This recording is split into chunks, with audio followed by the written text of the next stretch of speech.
Kate, the Greenie Yogini. Today we're talking about Microvita and how to access positive Microvita. It's quite simple really, just go to where you find your enchantment. So how does enchantment work, or positive Microvita? It's pretty simple.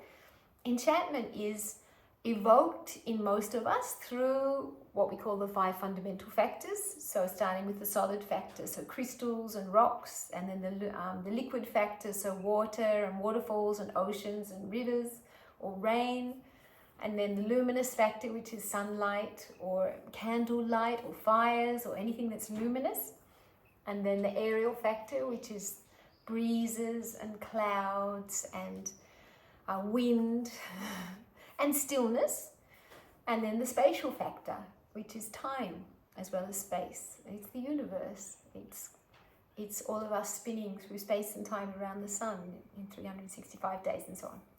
So enchantment in any of those areas comes to us through the propensity or the feeling that any of those factors emanate.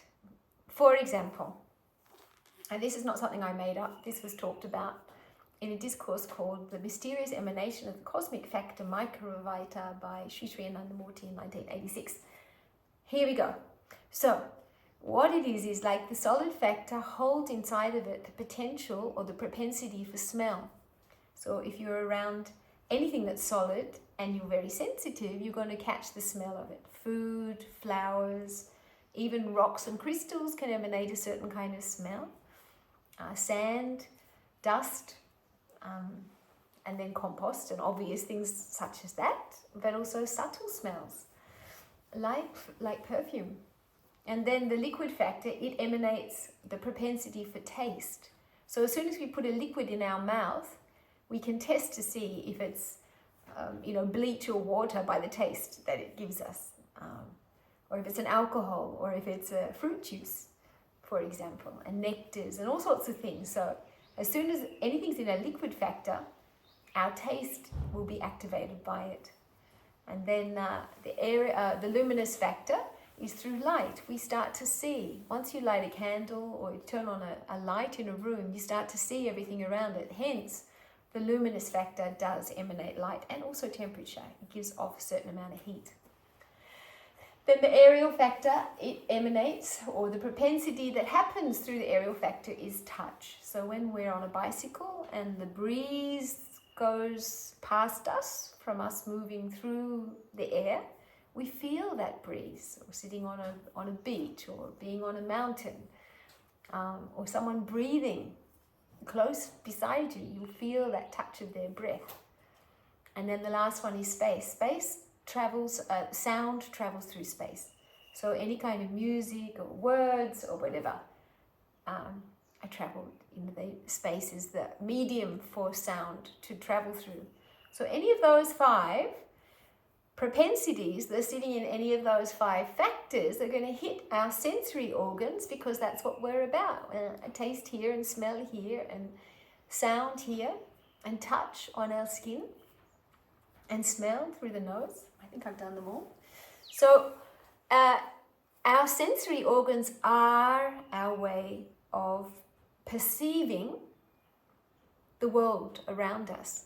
And if those propensities are combined in a beautiful way, in a harmonious or a balanced way, and especially if there's more than 2, if there's 3 or you introduce 4 of them, it becomes enchanting, especially if they're moving in a harmonious way. So for example, my enchantment, I can tell you now what it is. My enchantment is the full moon. Yes, up there. I love full moons.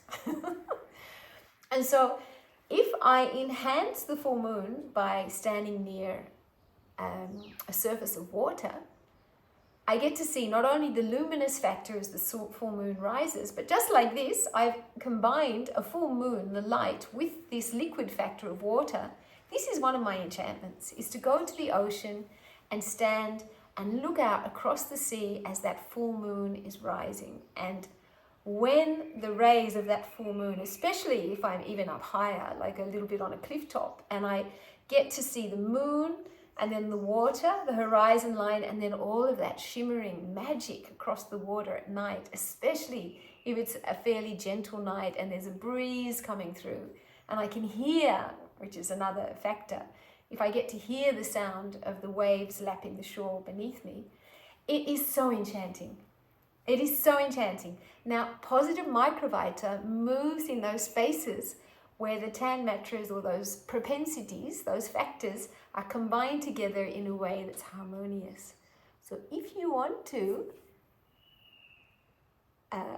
get yourself a positive Microvita experience, find any place where you're enchanted. It might be a beautiful meal. Then put a candle on the table and put some beautiful music in the background, and you'll be creating enchantment around that meal, for example.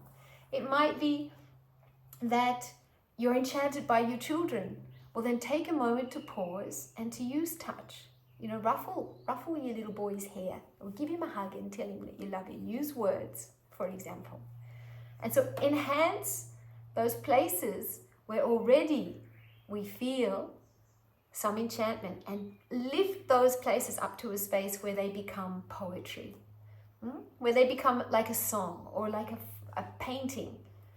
Take them from the ordinary and take them in through supra-aesthetic science, through a spiritual kind of science. Take them to a place where you're introducing more and more of those particular propensities, the light, the smell, the sound, the taste, the touch, and do it in a way that creates balance and harmony with the original intention of that enchantment, whatever that is for you.